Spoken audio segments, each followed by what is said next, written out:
Halo semua, perkenalkan nama saya Aziz Jobni dengan NIM C1M02310032 Program Studi Agroekoteknologi Fakultas Pertanian Universitas Mataram. Video ini saya akan menjelaskan bagaimana tanaman berinteraksi dalam komunitas dan bagaimana mereka merespon cekaman biotik maupun abiotik. Jadi, perlu kita ketahui bahwa tanaman tidak hidup secara terpisah, melainkan selalu berada dalam suatu komunitas yang terdiri dari berbagai spesies.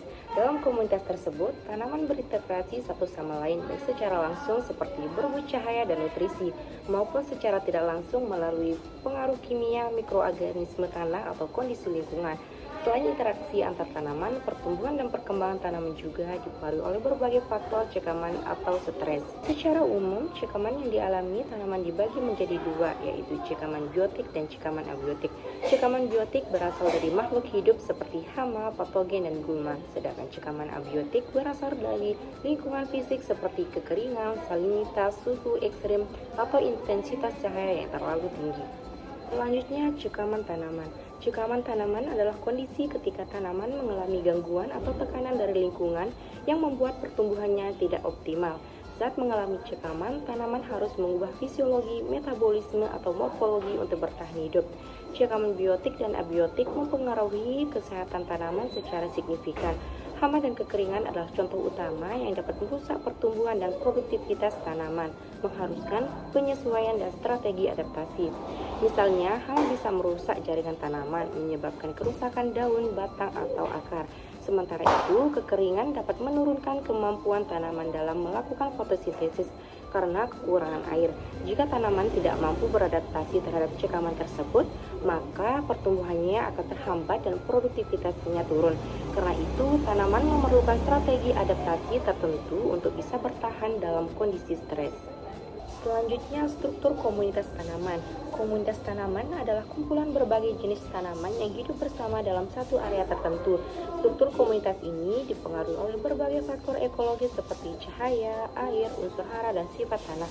Misalnya, tanaman yang membutuhkan cahaya tinggi biasanya akan tumbuh di area terbuka, sementara tanaman yang suka teduh akan tumbuh di bawah naungan. Ketersediaan mikroorganisme tanah juga sangat berperan karena mikroba bisa membantu tanaman menyediakan nutrisi yang tidak bisa diserap secara langsung. Dengan kata lain, struktur komunitas menentukan bagaimana tanaman saling berintegrasi dan bagaimana mereka bertahan hidup.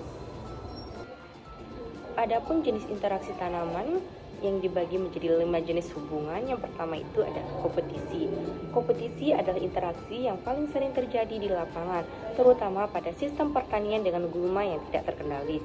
Pada interaksi kompetisi, tanaman saling berebut sumber daya. Misalnya, tanaman budidaya harus bersaing dengan gulma untuk mendapatkan cahaya, air, dan unsur hara. Jika gulma tumbuh lebih cepat atau lebih kuat, maka tanaman utama akan kalah dalam mendapatkan sumber daya, sehingga pertumbuhannya terganggu dan hasil panennya bisa berkurang. Yang kedua, alelopati. Alelopati adalah interaksi kimia antar tanaman. Tanaman tertentu melepaskan zat kimia yang bisa mempengaruhi pertumbuhan tanaman lain. Efek ini bisa positif maupun negatif tergantung senyawa yang dikeluarkan. Contohnya alang-alang. Alang-alang mengeluarkan senyawa yang dapat menghambat pertumbuhan tanaman lain sehingga sulit diberantas. Sebaliknya, padi memiliki sifat alelopati yang dapat membantu menekan pertumbuhan gulma tertentu. Fenomena ini bisa dimanfaatkan dalam pengelolaan gulma yang ramah lingkungan karena tidak bergantung pada pestisida yang berlebihan. Yang ketiga, mutualisme. Mutualisme adalah hubungan yang saling menguntungkan.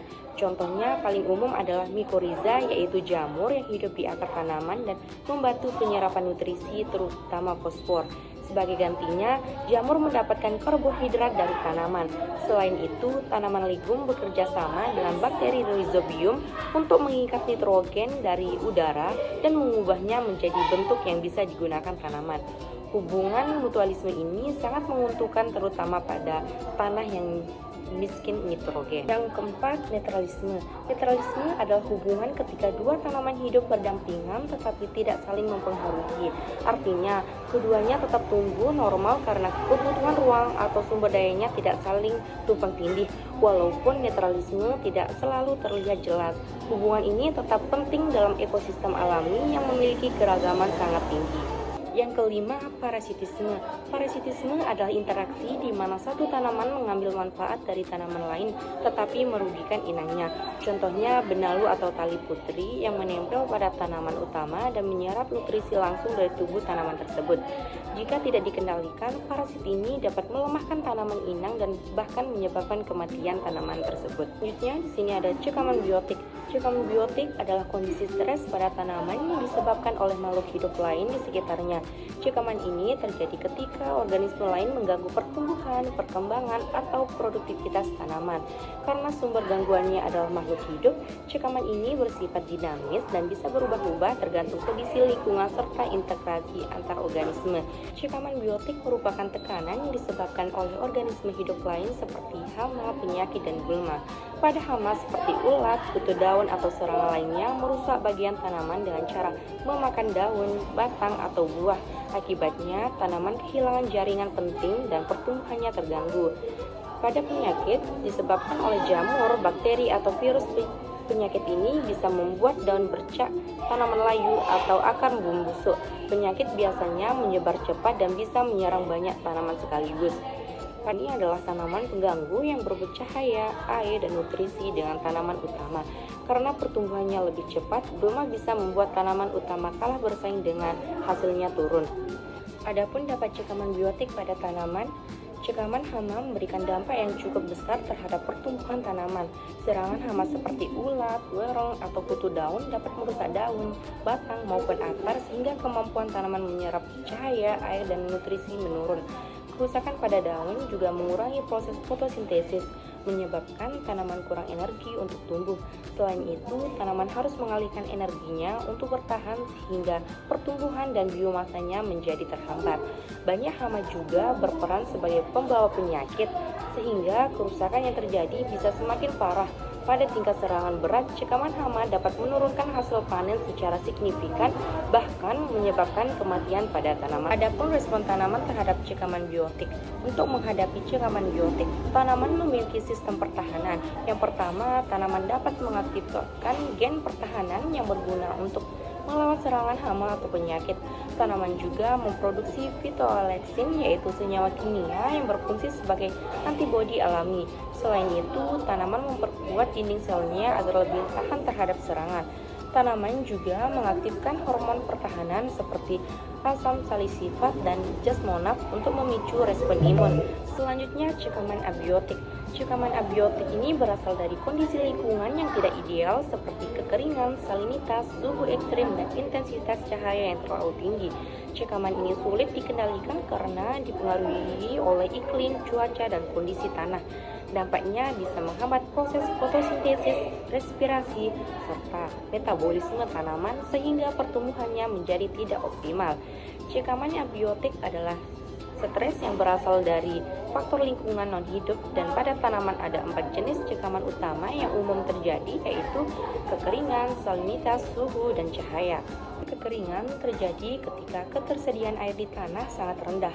Kondisi ini membuat tanaman kesulitan melakukan fotosintesis dan mengangkut nutrisi, sehingga daun menjadi layu dan pertumbuhan terhambat. Pada salinitas atau kadar garam yang tinggi di tanah menyebabkan tanaman sulit menyerap air. Suhu yang terlalu tinggi atau terlalu rendah dapat mengganggu aktivitas metabolisme tanaman. Suhu ekstrim dapat merusak jaringan tanaman, menurunkan fotosintesis, dan membatasi pertumbuhan. Cahaya memang dibutuhkan sebagai sumber energi fotosintesis, tapi jika interaksinya terlalu tinggi dapat menyebabkan daun terbakar atau stres panas. Begitu juga sebaliknya, cahaya yang terlalu rendah akan membuat tanaman tumbuh lemah. Jadi, keempat faktor ini merupakan penyebab utama cekaman abiotik yang dapat menghambat proses fisiologis dan menurunkan produktivitas tanaman. Adapun respon tanaman terhadap kekeringan. Salah satu respon utama tanaman terhadap kekeringan adalah memperpanjang akar.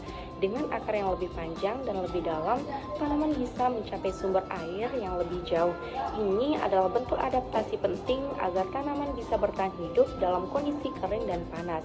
Adaptasi ini sering terlihat pada tanaman di daerah kering seperti jagung dan sorghum. Adapun kesimpulannya yaitu interaksi tanaman dalam komunitas sangat beragam dan kompleks. Selain itu, cekaman biotik dan abiotik turut mempengaruhi pertumbuhan dan produktivitas tanaman. Dengan mengetahui mekanisme interaksi dan respon tanaman, kita dapat menerapkan strategi budidaya tanaman yang lebih tepat, efisien, dan berkelanjutan. Jadi, itulah penjelasan saya mengenai integrasi tanaman dalam komunitas serta respon tanaman terhadap cekaman biotik dan abiotik. Sudah menonton dan sampai jumpa pada penjelasan materi berikutnya. Wassalamualaikum warahmatullahi wabarakatuh.